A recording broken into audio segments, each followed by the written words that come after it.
Happy Monday, y'all. Welcome to the first Monday market update of 2024. I'm your host, like always, Roy May of Bach Realty Group in College Station, Texas. I hope you all had a wonderful and very safe new year. As with the coming of spring, right, the dawn of a new year fills us with hope and optimism of things to come. And hopefully we can see the markets reflect that same optimism and give us some warm and fuzzies throughout the year. That said, I've got your weekly market update. And before we dive in, a big shout out to Mitchell Cleckley, Pilgrim Mortgage, for partnering with us and providing us, obviously, all this great information. So let's go ahead and get into it. The Bureau of Labor Statistics recently reported a job creation figure that seemed impressive on the surface. It said 216,000 jobs in December, but there's a twist. The revisions to October and November erased 71,000 jobs. The unemployment rate remains steady at 3.7%. So the bottom line really is that future revisions might lower that seemingly strong growth kind of figure. And remember, last year, revisions cut almost 500,000 jobs from the original reports. Now, there are two reports within the jobs report. Remember, the business survey, where the headline job number comes from, and then the household survey, which generates the unemployment rate. The household survey told a different story, showing 683,000 job losses. But keep an eye on these differences. It matters.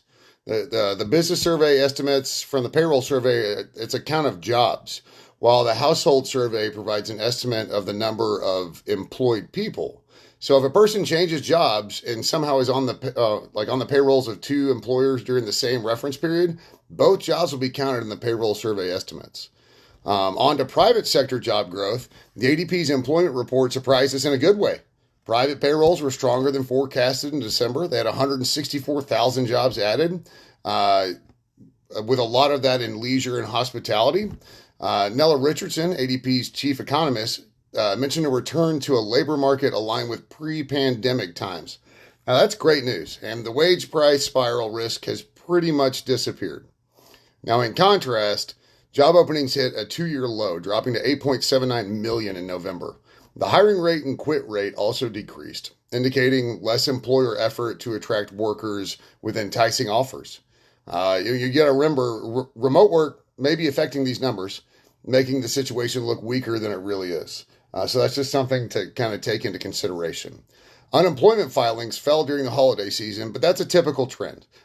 Initial jobless claims dropped by 18,000, and continuing claims declined by 31,000. Now, however, continuing claims have been trending higher, and that kind of points to a weakening labor market.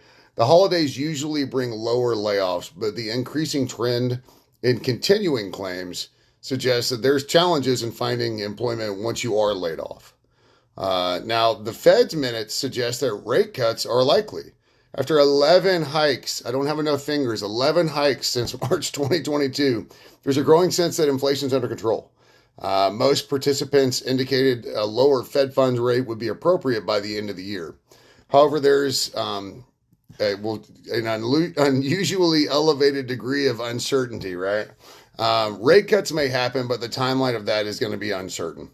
So finally, what we want to look for this week, so keep an eye on Thursday for December's Consumer Price Index, and Friday will bring the Producer Price Index, measuring wholesale inflation.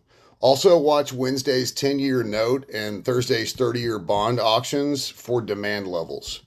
So it's a lot coming up in this week, but that's a wrap for this Monday market update. As always, thanks for tuning in. Don't forget to hit subscribe and stay updated, and enjoy the Ribs Real Estate and Rambling show that gets posted every Friday. If you have any questions about the market or market trends in the greater Brazos Valley, please do not hesitate to reach out. You can find me online. You can just reach out through social, whatever's easiest for you.